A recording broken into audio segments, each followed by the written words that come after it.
Selamat malam semuanya. Di sini saya Teddy Kristianto dari FIP atau Fakultas Ilmu Pendidikan.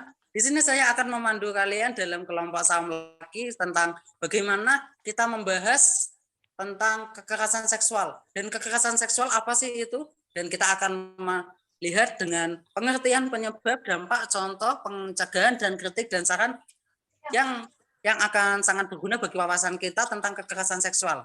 Dan pertama, mari kita dengarkan dari penjelasan Kak Septi yang akan menjelaskan tentang lingkup pengertian. Silakan waktu dan tempat dipersilakan untuk Kak Septi. Terima kasih. Baik, Assalamualaikum warahmatullahi wabarakatuh. Sebelumnya aku ucapin terima kasih ke Kak Teddy karena sudah memberikan kesempatan dan juga waktunya.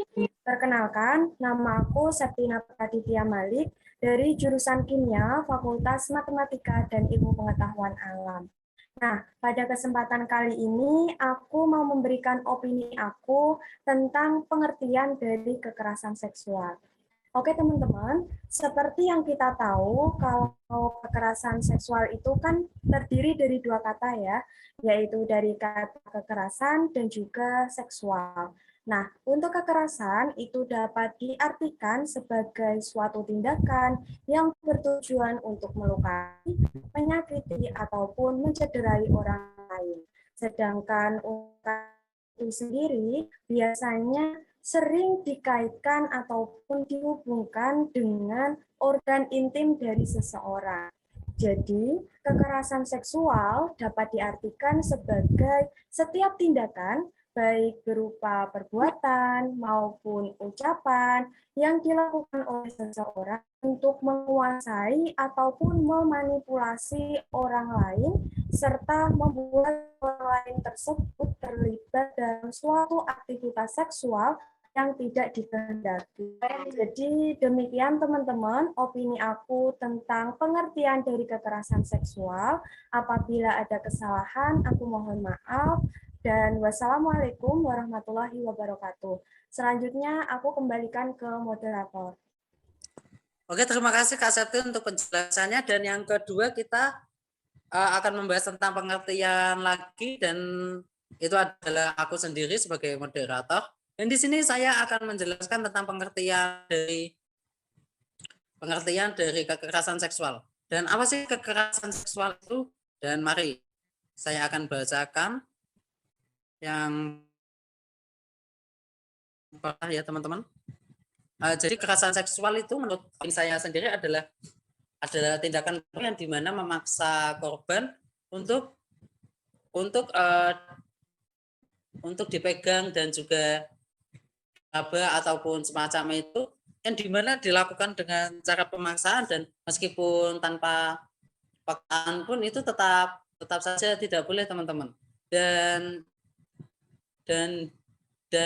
kekerasan seksual itu sendiri sangat berbahaya menurut aku sendiri, dan itu sangat tidak boleh sih menurutku. Emang hukumnya tidak boleh. Nah, seperti itu. Dan aku akan menjelaskan tentang gimana sih pengertian dari ahli-ahli. Yang pertama dari sebentar ya teman-teman, dari komunitas perlindungan perempuan, yang dimana ia mengatakan bahwa kekerasan seksual sebentar teman-teman. Kekerasan seksual dari komunitas perempuan yang dilansir dari Rika Rosvianti mengatakan bahwa kekerasan seksual adalah setiap tindakan berupa ucapan maupun perbuatan yang dilakukan seseorang untuk menguasai atau memanipulasi orang lain serta membuat terlibatnya adalah aktivitas seksual yang tidak dikehendaki oleh korban. Dan mungkin itu saja yang bisa saya sampaikan dari pengertian dari kekerasan seksual. Dan selanjutnya kita membahas tentang pengertian yaitu Kak Ratna. Untuk waktu bisa dimulai dari 2 menit atau kurang juga boleh, dan tempat dipersilahkan Kak Ratna. Bismillahirrahmanirrahim. Assalamualaikum warahmatullahi wabarakatuh. Sebelumnya saya berterima kasih atas kesempatan yang telah diberikan kepada saya. Jadi untuk definisi daripada kekerasan seksual menurut perspektif saya, ada kondisi di mana seseorang melakukan hal-hal berbau seksualitas kepada entitas tertentu tanpa adanya persetujuan eksplisit. Jadi perlu digarisbawahi bahwa untuk kekerasan seksual dan juga pelecehan seksual itu sebenarnya adalah dua konsep yang berbeda. Dan karena kita membahasnya seksual, saya katakan bahwa kekerasan seksual itu adalah 2 atau 3 tingkat lebih ekstrim daripada pelecehan seksual. Nah, hal ini meliputi sentuhan di beberapa bagian seksualitas, baik terhadap pria maupun wanita dan oleh pria maupun wanita. Kemudian adanya tindak penjamahan organ vitalitas terhadap entitas korban, dan yang terakhir menunjukkan hal-hal berbau seksualitas. Dan kesemuanya itu dilakukan tanpa adanya persetujuan secara eksplisit. Jadi untuk persetujuan secara eksplisit itu adalah persetujuan yang dilakukan secara sadar oleh kedua belah pihak yang bersangkutan. Jadi apabila nanti kondisi entitas itu berada di titik kesadaran yang rendah, maka boleh jadi atau bisa dikatakan bahwa tindakan seksualitas yang dilakukan pada saat itu bisa masuk dalam kategori kekerasan seksual atau juga pelecehan seksual. Demikian opini yang dapat saya sampaikan, saya kembalikan ke moderator. Terima kasih banyak.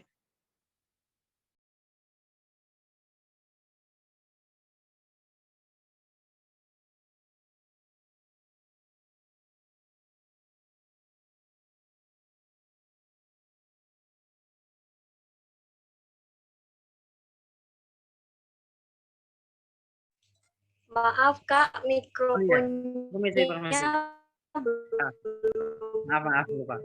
Dan di sini kita akan membahas tentang penyebab, teman-teman, dan yang akan dibawakan oleh Kak Dina akan membahas tentang penyebab, ya saya ulangi, dan waktu dan tempat dipersilahkan Kak Ilmi. Terima kasih Kak Teddy atas kesempatan dan waktunya. Baik, di sini saya akan menjelaskan tentang penyebab dari kekerasan sosial. Berdasarkan Komnas Perempuan, terjadi 4.000 kasus kekerasan seksual pada tahun 2021, yang sebagian besar terjadi di lingkungan sekolah ataupun perguruan tinggi. Adapun penyebab terjadinya kekerasan seksual menurut saya, yang pertama ya, adalah kurangnya pengawasan dari orang tua. Orang tua adalah media sosialisasi utama dan pertama dalam proses sosialisasi seseorang, yang tentu memiliki banyak sekali peran, di antaranya melatih penguasaan diri, mempelajari peranan sosial, serta pemahaman nilai dan norma. Adapun penyebab selanjutnya adalah kemudian kepedulian masyarakat yang masih rendah. Kepedulian masyarakat yang rendah menyebabkan pelaku kekerasan menjadi lebih leluasa dalam melakukan aksinya. Merasa tidak ada respon penolakan ataupun larangan dari lingkungan sekitar, menyebabkan pelaku dan lingkungan sekitarnya merasa tindakan tersebut dilegalkan seiring berjalan. Berdasarkan KPPA nomor 2020, dari 419 kasus kekerasan sosial yang terjadi, 60% pelakunya adalah teman ataupun kerabat dari korban, dari lingkungan sekitar korban. Mungkin itu yang bisa saya sampaikan. Terima kasih Kak Teddy atas waktunya. Saya kembalikan ke moderator. Oke, terima kasih Kak Hilmi untuk penjelasannya tentang penyebab. Dan selanjutnya kita akan membahas tentang opini dari Kak Nadira tentang penyebab ya. Dan di sini waktu dan tempat dipersilakan Kak Nadira. Terima kasih. Baik, terima kasih sebelumnya kepada moderator atas waktu dan tempatnya.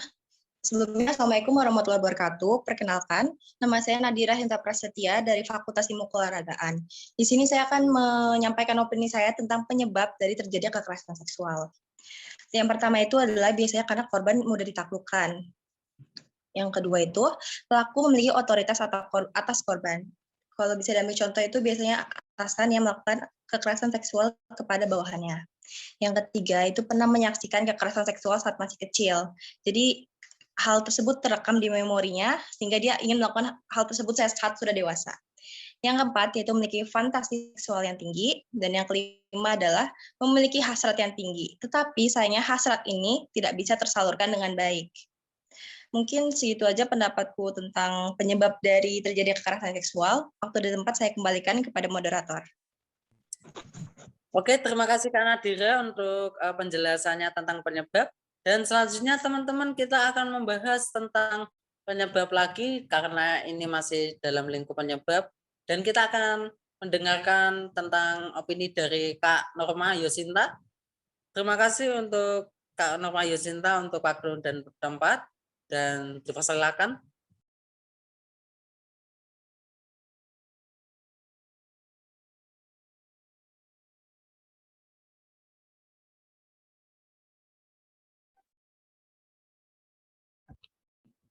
Kak, itu mic-nya.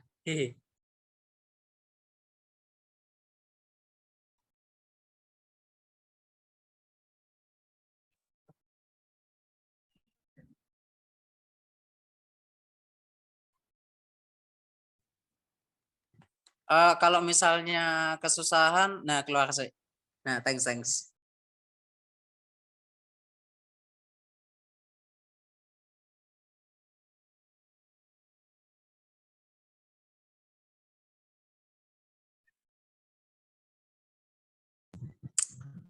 Maaf teman-teman semuanya, kita sedang ada kendala dalam Norma.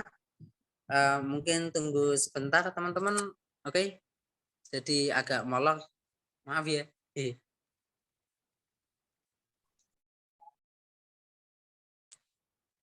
Oke. Jadi untuk membahas tentang Kak Norma nanti dulu aja. Kita akan membahas tentang dampak dalam lingkup dampak sekarang. Dan yang pertama kita akan mendengarkan opini dari Kak Ellen.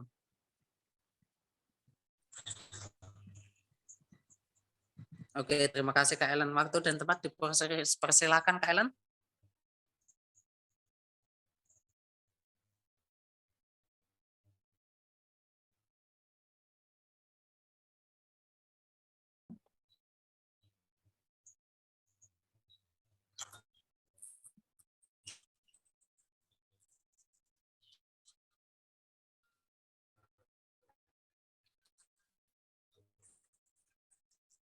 Suaranya kurang jelas Kak Ellen.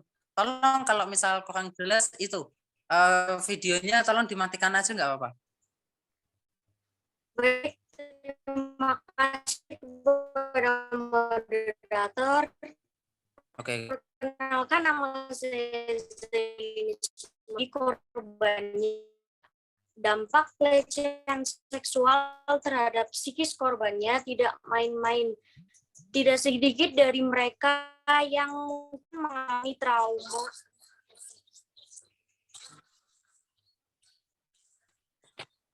Untuk Kak Ellen, tolong sinyalnya ya Kak.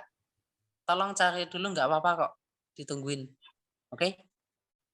Nanti kalau udah tolong itu ya kembali lagi ya. Ini untuk menghemat waktu. Kita akan mendengarkan opini dampak dari Kak Latifah. Tolong Kak Latifah untuk tempat dan waktunya dipersilakan. Baik, sebelumnya saya mengucapkan terima kasih kepada moderator. Nah, sebelum saya menyampaikan opini saya mengenai dampak dari kekerasan seksual. Nah, izinkan saya untuk memperkenalkan diri terlebih dahulu.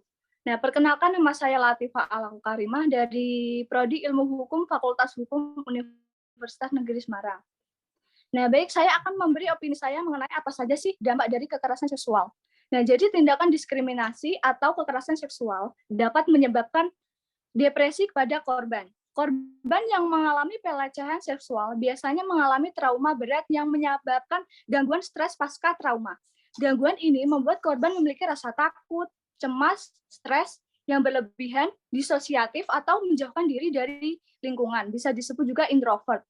Serangan panik, gangguan makan dan tidur, atau bahkan bisa juga menyebabkan bunuh diri.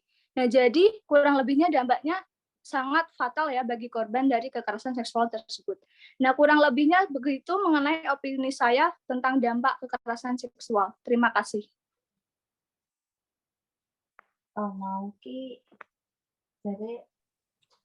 Oke, terima kasih penjelasan tentang dampaknya Kak Latifah. Dan sekarang kita akan memberitahu kalian semua tentang bagaimana sih contoh-contoh atau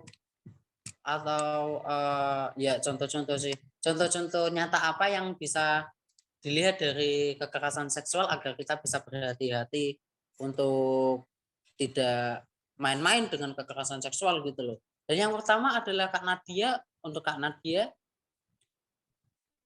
waktu dan layar dipersilakan ya. Oke, terima kasih. Terima kasih untuk moderator atas kesempatannya. Perkenalkan, saya Nadia Andriana dari Prodi Pendidikan Bahasa Inggris, Fakultas Bahasa dan Seni. Pada kesempatan ini, saya ingin memberikan opini terkait salah satu jenis kekerasan seksual, yaitu pelecehan seksual non-fisik ya. Kekerasan seksual tidak hanya tentang pemerkosaan yang dimana pelaku melakukan kontak langsung pada korban, tetapi kekerasan seksual juga bisa berupa seperti intimidasi, ancaman, dan yang katanya candaan atau sindiran dengan sasaran seksualitas korban. Sayangnya ya, di Indonesia saat ini, pelecehan verbal ini masih dianggap wajar. Belum begitu banyak yang memahami bahwa kekerasan seksual juga dapat berupa ucapan. Beberapa contoh dari pelecehan non-fisik verbal ini, yang pertama yaitu ada catcalling, kemudian juga ada yang bisa berbentuk siulan, main mata, dan gerakan atau isyarat yang bersifat seksual. Saya akan memberikan contoh kasus pelecehan non-fisik yang dialami Denis Charista oleh pengacara Rasman Nasution. Pelecehan non-fisik ini dikemas dengan bentuk candaan yang jelas tidak akan terdengar seperti candaan bagi kita dan juga korban tentunya. Di kasus ini, pelaku menyinggung pakaian korban. Rasanya sudah begitu banyak yang paham bahwa pakaian tidak bisa dijadikan alasan untuk pembenaran dan tindakan pelecehan seksual. Karena para pelaku pasti sangat sadar atas apa yang dikatakan dan tindakan yang mereka lakukan. Pelaku melakukan gestur tangan yang mengarah ke dada korban. Tidak hanya itu, pelaku juga menambahkan sindiran berupa konotasi seperti menyebut buah pepaya dan membongkar mesin katanya. Bagaimana bisa beliau mengatakan hal-hal seperti itu ya? Di sini Denis juga memberikan tanggapan dari kalimat sindiran pelaku berupa bongkar mesin tadi, bahwa pelaku ini lahir dari perempuan, punya anak perempuan, punya istri. Tidakkah terpikir olehnya bagaimana jika kalimat tadi ditujukan untuk anak perempuannya atau istrinya? Tetapi sepertinya memang para pelaku pelecehan tidak pernah memikirkan hal demikian. Dari opini ini dan contoh yang saya berikan, diharapkan untuk kita semua atas kesadaran bahwa kalimat-kalimat yang kita anggap mungkin awalnya hanya candaan bisa membuat kita menjadi pelaku pelecehan seksual. Saya juga ingin menegaskan bahwa siapapun tidak pantas menerima pelecehan seksual dalam bentuk apapun. Sekian dari Nadia, mohon maaf jika terdapat kesalahan pemilihan kata. Terima kasih atas perhatiannya. Saya kembalikan kepada moderator. Oke, terima kasih Nadia untuk penjelasan tentang contoh-contoh kekerasan seksual. Dan selanjutnya ada Sakif untuk menjelaskan opini Anda tentang contoh-contoh tentang kekerasan seksual ya. Di sini waktu dan layarnya dipersilakan. Sebelumnya suaranya kedengeran nggak? Dengar. Oke, terima kasih kepada Kak Teddy ya sebagai moderator. Perkenalan dulu ya, nama aku Ayu Sakif Davani dari jurusan Teknologi Pendidikan, Fakultas Ilmu Pendidikan. Kali ini aku akan mengambil contoh tentang kasus kekerasan seksual yang dilakukan oleh guru ngaji ataupun ahli agama terhadap muridnya. Tentu hal ini merupakan perbuatan yang sangat di luar nalar ya, karena seharusnya seorang yang ahli dalam agama itu membimbing murid-muridnya agar lebih paham agama, tetapi hal ini malah sebaliknya. Itu mereka, para guru ngaji, malah melakukan hal-hal yang tidak senonoh kepada murid-muridnya. Contohnya saja kasus guru ngaji di Bandung yang menghamili 12 santriwatinya sampai hamil lalu melahirkan anak.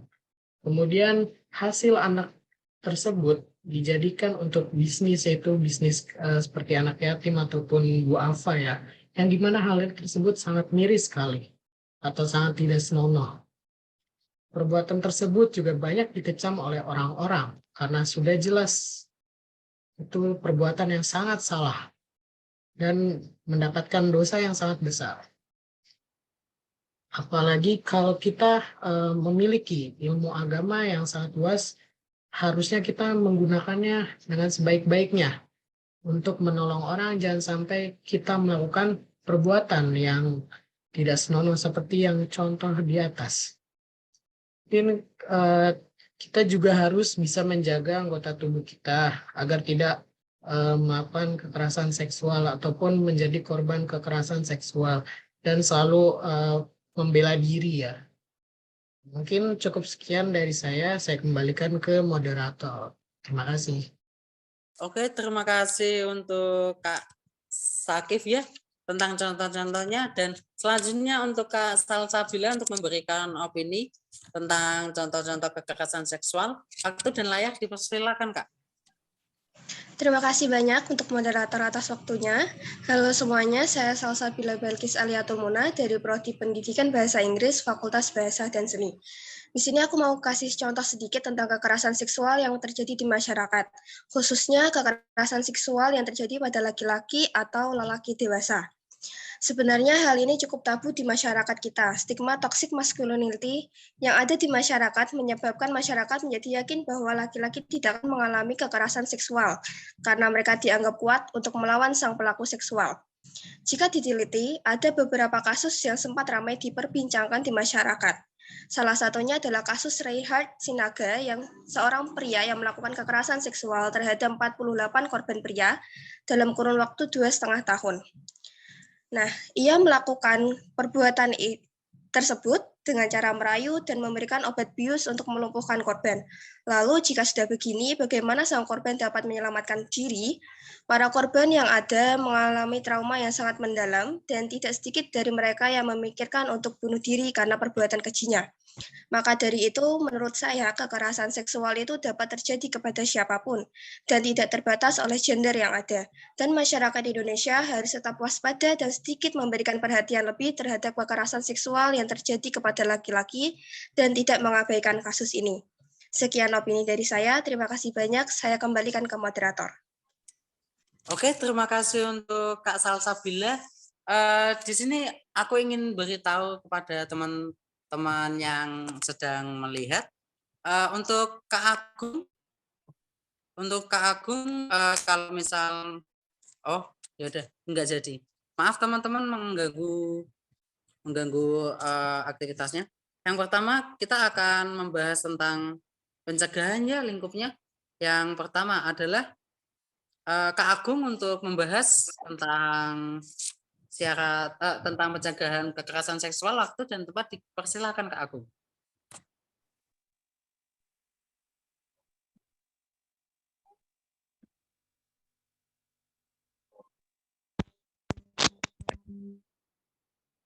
Saya sudah dengar, Kak. Oke, terdengar.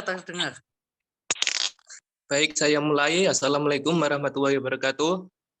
Perkenalkan, nama saya Muhammad Saputra Agung Pratama. Saya dari Program Studi Pendidikan Sosiologi dan Antropologi Fakultas Ilmu Sosial. Pada kesempatan kali ini, saya akan memberikan opini mengenai pencegahan kasus kekerasan seksual di lingkungan kampus.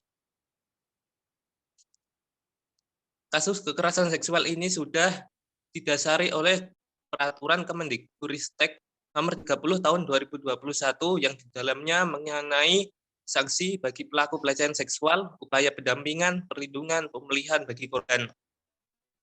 Dari Peraturan Pencegahan Tindak Kekerasan Seksual di lingkup kampus dapat dijabarkan sebagai berikut. Yang pertama, pihak kampus harus memiliki regulasi dan pedoman yang jelas mengenai kasus kekerasan seksual yang di dalamnya muat sanksi pada pelaku dan jaminan pada korban. Yang kedua, pihak kampus melakukan kampanye pencegahan pelecehan seksual.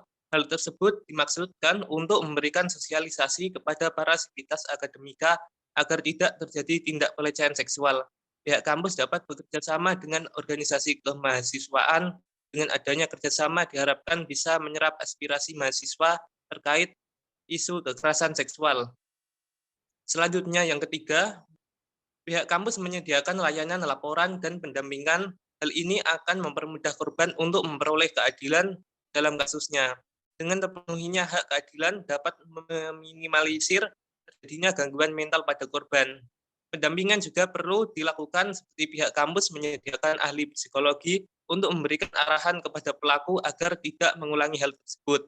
Pendampingan untuk korban dapat dilakukan sebagai upaya untuk memulihkan keadaan mental korban.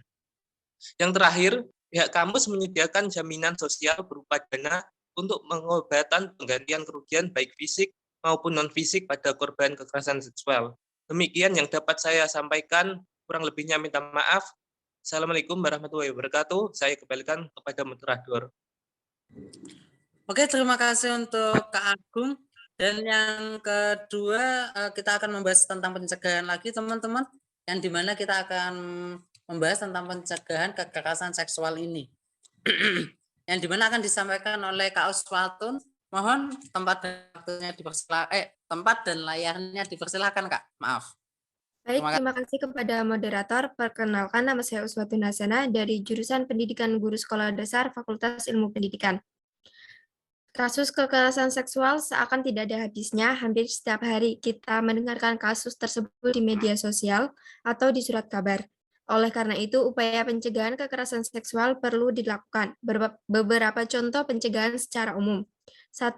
Membangun sikap saling menghargai antara laki-laki dan perempuan sehingga akan terhindar dari perilaku yang mengarah pada kekerasan seksual karena menganggap bahwa setiap orang memiliki hak untuk dilindungi dan dihormati.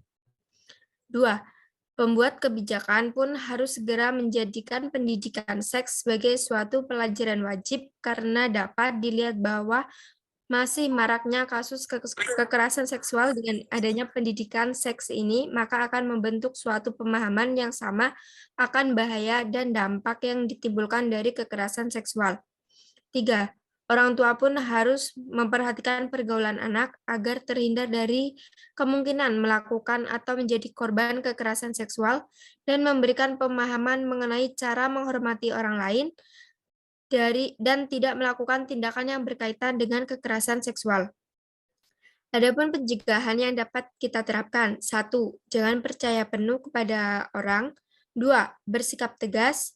3. Membekali diri dengan pendidikan seksual. 4. Kuasai beberapa cara melumpuhkan lawan. 5. Mempersiapkan alat pelindung diri. Salah satu bentuk persiapannya adalah membawa alat perlindungan seperti semprotan cabai atau alat strum di dalam tas. 6. Hindari berpergian dengan orang yang baru dikenal.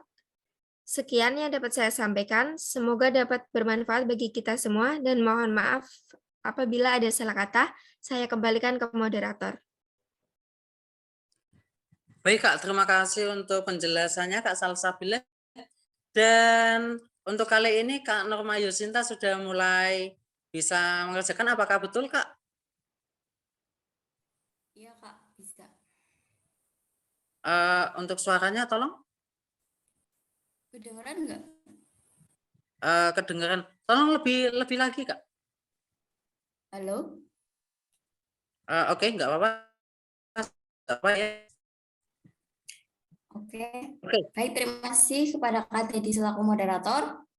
Perkenalkan, aku Norma Yusinta dari jurusan Pendidikan Ilmu Pengetahuan Sosial, Fakultas Ilmu. Saja sih penyebab kekerasan lingkungan masyarakat. Yang pertama, kekerasan seksual terjadi dimulai dari adanya cara berpikir yang tidak setara sehingga menyebabkan salah satu pihak dijadikan objek seksual. Kerap sekali korban kekerasan seksual adalah perempuan dan anak. Sedihnya, korban seringkali disalahkan dalam kasus tersebut. Akibatnya, korban takut melaporkan apa yang terjadi terhadap mereka. Yang kedua, ada victim blame. Masih adanya sikap menyalahkan korban yang mengalami kekerasan seksual, seperti salah sendiri pulang malam atau lihat saja bajunya kebuka gitu. Ada narasi seolah-olah pihak korbanlah yang sengaja memancing kejadian kekerasan seksual tersebut. Yang ketiga, adanya relasi kekuasaan yang tidak seimbang. Relasi kekuasaan yang tidak seimbang antara guru dan murid, di mana guru lebih dominan atas muridnya, menyebabkan seorang pelajar memiliki potensi memiliki tindakan kekerasan seksual. Dalam hal ini, korban seringkali berada di bawah ancaman pelaku, misalnya diancam untuk tidak naik kelas, nilai turun, dan ancaman lainnya. Mungkin hanya itu yang bisa aku sampaikan, kurang lebihnya mohon maaf, aku kembalikan ke Kak Teddy selaku moderator. Oke, terima kasih untuk Kak Norman Yosinta ya. Untuk selanjutnya Kak Ellen, apakah bisa mendengar? Bisa? Oke, suaranya sudah jelas. Oke, mohon dimulai. Baik, terima kasih kepada moderator. Maaf jika tadi ada sedikit kendala. Perkenalkan, nama saya Zelimis Munanda, saya dari Fakultas Bahasa dan Seni. Di sini saya akan menjelaskan mengenai dampak dari kekerasan seksual. Yang pertama adalah bencana psikis bagi korbannya. Dampak pelecehan seksual terhadap psikis korbannya tidak main-main. Tidak sedikit dari mereka yang mungkin mengalami trauma batin usai tragedi yang memilukan tersebut. Dilansir dari LifeScan, studi pada tahun 2009 mengatakan bahwa wanita yang mengalami pelecehan seksual akan mengalami PTSD 4 kali lebih parah daripada mereka yang mengalami kejadian traumatis yang lain. Berikut ini juga beberapa dampak pada psikis yang umumnya terjadi, di antaranya seperti mudah marah, merasa selalu tidak aman, mengalami gangguan tidur, mimpi buruk, ketakutan, cemas, punya rasa malu yang besar, shock, frustasi, menyalahkan sampai mengisolasi diri sendiri, bahkan stres hingga depresi. Dr. Helen Wilson mengatakan jika di antara wanita yang mengalami kekerasan seksual, 90% dari mereka menunjukkan gejala stres yang akut. Dalam beberapa kasus pelecehan seksual juga bisa menyebabkan PTSD. Hal yang paling mengkhawatirkan menurut para ahli di National Institute of Mental Health, jika PTSD yang tidak ditangani dengan baik bisa menimbulkan keinginan korban untuk bunuh diri. Sekian yang dapat saya sampaikan, dampak dari kekerasan seksual kurang lebihnya seperti itu. Saya kembalikan ke moderator. Oke, terima kasih untuk Kak Ellen. Dan selanjutnya kita akan membahas tentang untuk Kak Uswatun, apakah sudah ya tadi? Mohon maaf. Ya, sudah. Oke, terima kasih. Dan yang selanjutnya kita akan membahas tentang kritik dan saran teman-teman. Untuk mungkin kritik dan sarannya untuk bagaimana caranya mengatasin atau kritikan untuk apa sih? Untuk UNES sendiri dan juga untuk sektor yang ada di Indonesia ini. Terima kasih untuk Kak Nadia sudah menyempatkan waktunya, dan mohon untuk membicarakan tentang opininya. Waktu dan layar dipersilakan Kak Nadia. Baik, terima kasih atas kesempatan dan waktunya. Selamat malam semuanya. Perkenalkan, saya mahasiswa baru. Nama saya Nadia Zahrotunisa, mahasiswa baru Prodi Pendidikan Ilmu Pengetahuan Sosial, Fakultas Ilmu Sosial. Setelah mendengar opini teman-teman soal kekerasan seksual ini, mungkin saya akan menambahkan sedikit pada opini mengenai kritikan dan saran yang tertuju pada semua kalangan, terkhusus untuk lembaga pendidikan dan juga kementerian. Baik, yang pertama mungkin dari masyarakatnya sendiri. Masyarakat harus mulai melek dan lebih paham soal dampak-dampak negatif yang ditimbulkan dari kekerasan seksual itu sendiri, dan mulai berbenah menemukan cara bagaimana caranya menjadikan lingkungannya terbebas dari kekerasan seksual. Lalu mungkin bukan hanya masyarakatnya, namun juga pemerintah dan kementerian harus lebih memberikan penanganan yang serius soal kekerasan seksual ini. Salah satunya adalah Kemendikbudristek harus merevisi kembali soal Peraturan Nomor 30 Tahun 2021 tentang pencegahan dan penanganan kekerasan seksual di perguruan tinggi yang sempat ramai diperbincangkan karena pasalnya yang sangat kontroversial. Selanjutnya, pemerintah bisa mulai menerapkan sanksi serius soal kekerasan seksual di kalangan perguruan tinggi ini dengan menjatuhi hukuman seperti menurunkan akreditasi atau bahkan mencabut izin operasional perguruan tinggi tersebut. Lalu selanjutnya, lembaga pendidikan, khususnya universitas, bisa mulai membentuk tim khusus mengenai penanganan kekerasan seksual ini yang bersifat objektif dan berpihak pada korban, serta memastikan korban mendapatkan pendampingan, perlindungan, dan pemulihan yang tentunya dengan persetujuan korban. Mungkin itu saja yang bisa saya sampaikan. Mohon maaf apabila terdapat pemilihan kalimat yang kurang tepat. Saya kembalikan ke moderator.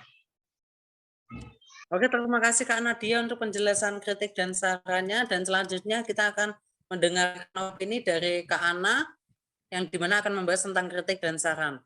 Untuk waktu dan layarnya dipersilakan Kak Ana. Terima kasih. Baik, terima kasih atas waktunya Kak Teddy. Sebelumnya, perkenalkan nama saya Eka Febriana dari Fakultas Ekonomi Prodi Akuntansi. Saya ingin menyampaikan opini saya mengenai kritik terhadap beberapa oknum kepolisian terkait penanganan korban kekerasan seksual. Saya pikir pihak kepolisian tidak melindungi korban dan seringkali melakukan reviktimisasi terhadap korban. Hal ini didasari oleh beberapa pengakuan korban yang dimintai alat bukti. Padahal hal tersebut adalah tugas kepolisian. Bahkan para korban diminta melakukan reka adegan ulang kejadian pelecehan seksual saat proses penyelidikan. Bukankah hal tersebut sangat tidak etis? Ketika korban yang masih memiliki trauma fisik dan psikis diminta mengulang kembali sumber traumanya, dan apabila korban tidak bisa melakukannya, maka pelaku pelecehan tersebut akan terus berkeliaran bebas, adanya secuil penyesalan. Jadi, polisi membela pelaku atau korban. Sekian dari saya kembalikan kepada moderator. Terima kasih.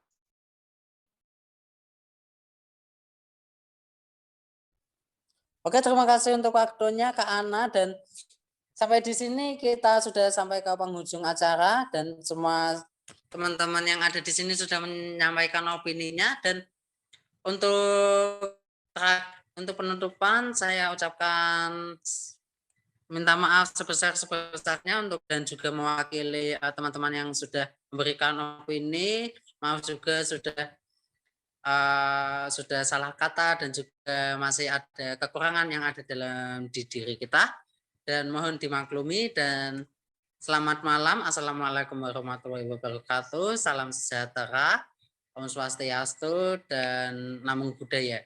Terima kasih. Oke.